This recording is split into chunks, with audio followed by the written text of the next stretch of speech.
Radio Sucesos 101.7 FM presenta su noticiero Sucesos con Milton Pérez y Verónica Larrea. Un periodismo libre para una democracia plena. Los hechos y las opiniones de los sucesos que marcan nuestro tiempo.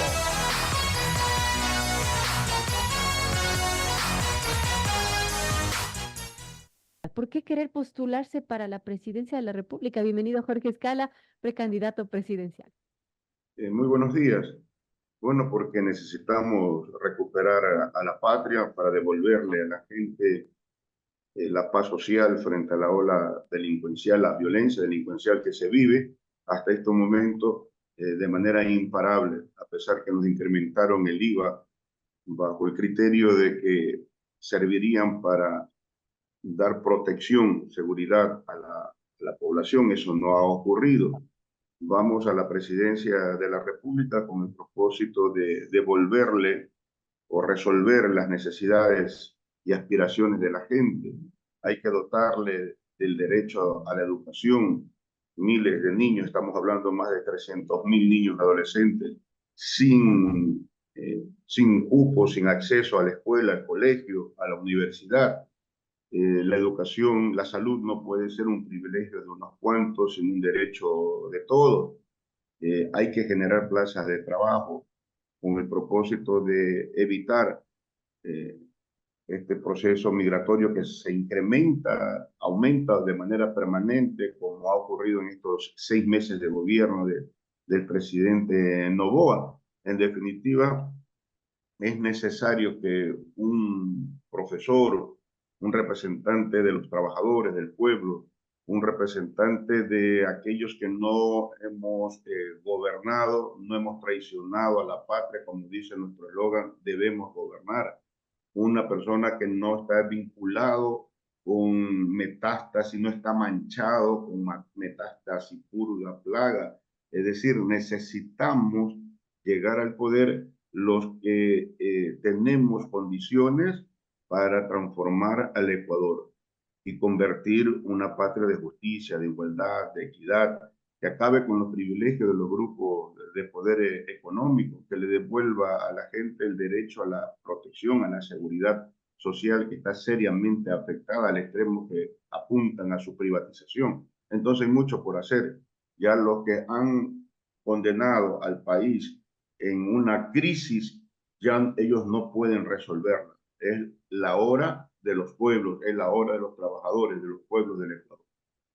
Ahora, eso suena muy bien, pero para hacer todo ello, Jorge, se necesita dinero, plata, presupuesto. ¿De dónde sacar? ¿Usted pensaría, si es que llega a Carondelet, poner más impuestos a la gente, pedir deuda, o cómo se va a financiar? Porque ese es el principal problema actualmente, es ese déficit tan grande que tenemos. Bueno, vamos a aplicar medidas soberanas, diferentes a las que han aplicado los gobiernos anteriores. Hay que reducir el IVA, estimada periodista. En Reduce el nuestro IVA, pero ¿y gobierno, cómo suple esos ingresos? mire, ya Unidad Popular presentó una demanda de inconstitucionalidad a la Corte Constitucional para que declare ilegal, inconstitucional ese incremento del 12 al 15%. Nosotros lo vamos a reducir al 10% y para la actividad del turismo en el 8% de manera permanente para devolverle a la población, a la gente, la capacidad de consumo. Vamos a aplicar medidas soberanas. Hay que liberar recursos del pago de la injusta y moral deuda externa. Estamos hablando de 9.000 millones de dólares que servirían para reactivar el agro, para reactivar la economía, para generar fuentes de trabajo, para inyectarle recursos a la obra pública y desde ahí también generar fuentes de trabajo. Vean, el tiempo de la pandemia se establecieron informes de organismos internacionales que determinaban que los países que sus economías están en crisis pueden acogerse a la moratoria del pago de la deuda externa. De hoy estamos hablando de que el Ecuador vive en una crisis tremenda. Somos el segundo país con el mayor índice de desnutrición infantil, crece el desempleo, ha aumentado la migración, la corrupción, la inseguridad, niños y jóvenes sin educación. Vivimos un momento de crisis que urge aplicar medidas de esta naturaleza. Vamos también a aplicar, y con la ley y la constitución en la mano, hay que exigir que aquellos que le deben al Estado, que son morosos al SRI, que le deben 7.000 millones de dólares, mire que se declara incompetente el SRI, pero para aplicar la ley al que tiene una tienda, al que tiene un kiosco, de manera inmediata se la cierran. Pero estos grupos de poder económico que evaden impuestos no pueden seguir teniendo privilegios de esta naturaleza como han tenido durante varios años. 7 exoneraciones de impuestos. Ya el país no aguanta más. Son 5.000 millones de dólares que hemos perdido desde la primera, 4 exoneraciones de impuestos en la época del correísmo, uno con Moreno, otro con Lazo, y el último con Daniel Noboa, que perdonó 4.800 millones de dólares. Ahí estamos hablando de los recursos que se necesitan para reactivar la economía y resolver las necesidades de la población. El gobierno de Unidad Popular, mi gobierno, el gobierno del profe Escala, será un gobierno que resuelva las necesidades de la población. Ahora, ¿qué haría Jorge con el tema de la inseguridad? Me imagino que la Unidad Popular y usted mismo tendrían ya un plan hecho para combatir esta situación tan grave en la que, bueno, estamos inmersos en una situación profunda de crisis, de inseguridad, donde las mafias internacionales ven a nuestro país, lamentablemente, como uno de los lugares favoritos para estar. Bueno, el actual gobierno definitivamente no le ha presentado porque no tiene ningún plan de seguridad. ¿Y Y, ustedes tienen un y, plan?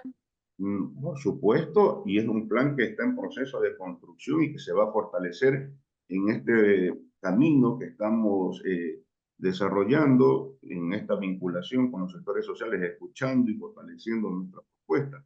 Vamos a dar duro combate a la delincuencia, a, la, al, a las organizaciones delincuenciales, pero no solamente que se tiene que enfrentar con, eh, con represión. Uno de esos ejes será esa actividad de carácter permanente, Fuerzas Armadas y Policía. Para eso se reformó ya la Constitución hace rato, de que las Fuerzas Armadas tienen que coordinar con la policía. Hay que invertir en equipamiento, hay que mejorar el sistema de inteligencia para precisamente detectar y actuar para desmantelar los grupos delincuenciales. ¿Usted cree que la policía, las Fuerzas Armadas y sus equipos de inteligencia no saben dónde están localizadas las bandas, dónde operan, cómo operan, dónde están sus principales cabecillas? Pues lo saben. No quieren actuar porque hay un problema que no quieren enfrentar. Vamos a depurar las Fuerzas Armadas y la policía con el propósito de que sean más eficientes en esta lucha contra la violencia delincuencial. Hay que desalojar a las mafias, como usted lo señalaba, de las instituciones del Estado que se las han tomado toditas. Por lo tanto, hay que recuperarlas, pero sobre todo hay que resolver las causas que originan la criminalidad. Como hemos dicho, la educación. Vamos a rescatar de las garras de la violencia delincuencial, de las bandas delincuenciales, a nuestras niñez y jóvenes que están al margen de la educación. En la costa, en este periodo lectivo, 70.000 niños no retornaron a las escuelas. Es el caldo de cultivo para preparar precisamente eh, a jóvenes para cometer este delito. En el momento en que el gobierno, como lo vamos a hacer en mi gobierno, en el gobierno del profe Escala, nadie se quedará al margen de la educación. Le vamos a garantizar eso porque será un gobierno de la educación como vehículo importante para apostarle al progreso, al desarrollo de los pueblos. En nuestro gobierno, los jóvenes bachilleres, hijos de los trabajadores, tendrán libre ingreso a la universidad. Vamos a devolverle ese derecho, vamos a invertir en las universidades, a entregarle el presupuesto completo para que puedan desarrollar la investigación, la ciencia, la tecnología, y deben ser el aliado, las universidades deben ser aliados a los proyectos que implementaremos desde el gobierno. Entonces, hay que devolverle a la gente la capacidad de generar fuentes de trabajo. Mire ustedes las pymes, ¿Cómo generar es- trabajo? Porque sabemos, Jorge, que el trabajo no se genera por decreto. ¿Qué hacer? Hay unas reformas laborales que deberían cambiarse, que están pendientes, que se hablan desde hace años y que no se topan. ¿Qué debería hacerse entonces para que se genere trabajo en este país? bueno, las pequeñas y medianas empresas, los microempresarios han demostrado de que generan alrededor del 70% de las plazas de trabajo y claman la participación del Estado, del gobierno. Nosotros vamos a actuar y vamos a entregarle los recursos, vamos a invertir, vamos a entregarle préstamos que requieren la capacitación para que puedan ampliar, mejorar su producción y en la medida que amplían, mejoran su producción, por supuesto, se generan nuevas fuentes de trabajo. Invertir en la obra pública significa también generar fuentes de trabajo. Hay que apoyar a nuestros jóvenes. El empleo juvenil no puede ser posible que jóvenes realizan emprendimiento en corto tiempo, en 3 años, fracasan porque no tienen la intervención del Estado. Nuestro gobierno entonces va a apuntarle a las pequeñas, a las medianas empresas, a los microempresarios. Nuestro gobierno no solamente que va a mirar al agro, sino que vamos a intervenir en el agro. Vamos desde el Ministerio de Agricultura a crear la empresa pública con el propósito de que el Estado importe de manera directa maquinaria, insumos, fertilizantes que requieren los agricultores que están quebrados, que están abandonados. Con ellos haremos la alianza pública comunitaria, le garantizaremos comercialización, precio justo a sus productos. Entonces vamos a reactivar el agro también con el propósito de aportarle a la producción, estimada periodista. Bueno, importante a esta hora conversamos con Jorge Escala, precandidato presidencial por la Unidad Popular. Son las 7:36 de la mañana, amigos. También si es que desean hacer sus preguntas a nuestros invitados, pueden hacerlo enseguida a través de nuestra plataforma en WhatsApp, esta línea de WhatsApp que está habilitada al 0999-441-13. También, por supuesto, a través de Facebook. Estamos transmitiendo en vivo en nuestro Facebook Live, así que un saludo a quienes nos ven y nos escuchan en Facebook. Estamos como Radio Sucesos Ecuador y también por Instagram y por X como @Radio Sucesos EC. Ahora, Jorge, ¿cómo recuperar la esperanza de la gente? Porque una crisis, claro, va a tomar tiempo salir de todas esas crisis, de implementar los cambios que sean necesarios, pero el ánimo de la gente también está bajo, está incomprometido. ¿Cómo cambiar eso y ver que el ecuatoriano tenga nuevamente esperanza?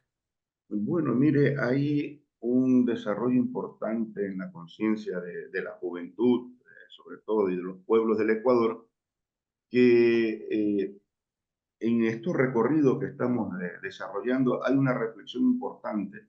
Si el Ecuador ha sido dirigido, administrado, gobernado por banqueros exitosos, que así se vendió la idea, y fracasaron y condenaron a la pobreza, dejaron en el caos, quebrado prácticamente el Ecuador, y nos vendieron la idea que no iban a robar. Hemos sido gobernados por charlatanes que hablaron hasta de revolución. Por 10 años tienen sentencias, son prófugos de la justicia. Nos hablaron de que los empresarios también son exitosos, pero ahora con rostro joven y que iban a cambiar el Ecuador. Y mire usted cómo se desploma el respaldo popular del actual presidente de la República precisamente por implementar medidas del pasado neoliberales. En lo que estamos escuchando, nuestra juventud, los pueblos del Ecuador dicen, nunca más aquellos que han condenado al atraso, a la desesperanza, a la pobreza. Es la hora de lo nuevo. Hay que buscar una opción y esa opción de cambio la tiene Unidad Popular porque no representa ese pasado que han gobernado el Ecuador. De tal manera que es la hora de los de abajo y en ese sentido estamos fomentando la unidad para para hacer gobierno bajo la idea de que es necesario unir al pueblo para hacer gobierno. Bueno, este Jorge Escala son las palabras del precandidato a la presidencia por Unidad Popular y bueno, ojalá cada movimiento, partido político tenga esa responsabilidad, ese patriotismo de que realmente querer hacer país y no querer pues lucrar de esta majestad del poder. Ojalá que, bueno, estas elecciones sean menos convulsas que las anteriores, que terminó con el asesinato de un candidato. Así de mal estamos, Jorge. ¿Usted no tiene miedo de participar en estas elecciones debido a la situación de inseguridad que vivimos? Bueno, estamos participando precisamente para dotarle de certidumbre, de seguridad, para darles garantía a la población para que puedan desarrollar sus trabajos sin ninguna dificultad, para que nuestros chicos puedan volver a las escuelas, a los colegios, en definitiva, para devolver la paz social. Y eso se lo puede realizar con trabajo, con salud, con educación, con seguridad social, que debe ser un derecho también de todos. El IES debe ser de los trabajadores y no del gobierno. Ahí vamos a desalojar también a las mafias del IES, estimada periodista. De tal manera que tenemos la plena confianza de que la población va a depositar eh, ese deseo en las urnas de poder cambiar y de construir la patria nueva de justicia, de igualdad y de equidad para todos. Gracias, Jorge Escala, ahora como precandidato presidencial por Unidad Popular, antes asambleísta y asambleísta también constituyente. Nosotros tenemos que hacer una breve pausa y vamos a seguir, obviamente, conversando con todos los precandidatos. Ya hay nombres que se han anunciado, además del de Daniel Noboa, el de Jorge Escala, está Leonidas Isa de la CONAIE, también está el abogado Pedro Granja, la ex candidata vicepresidencial Andrea González, algunos de los nombres que ya están sonando para esta contienda de 2025. Todos estos meses seguramente ya, bueno, serán de elecciones prácticamente de época preelectoral.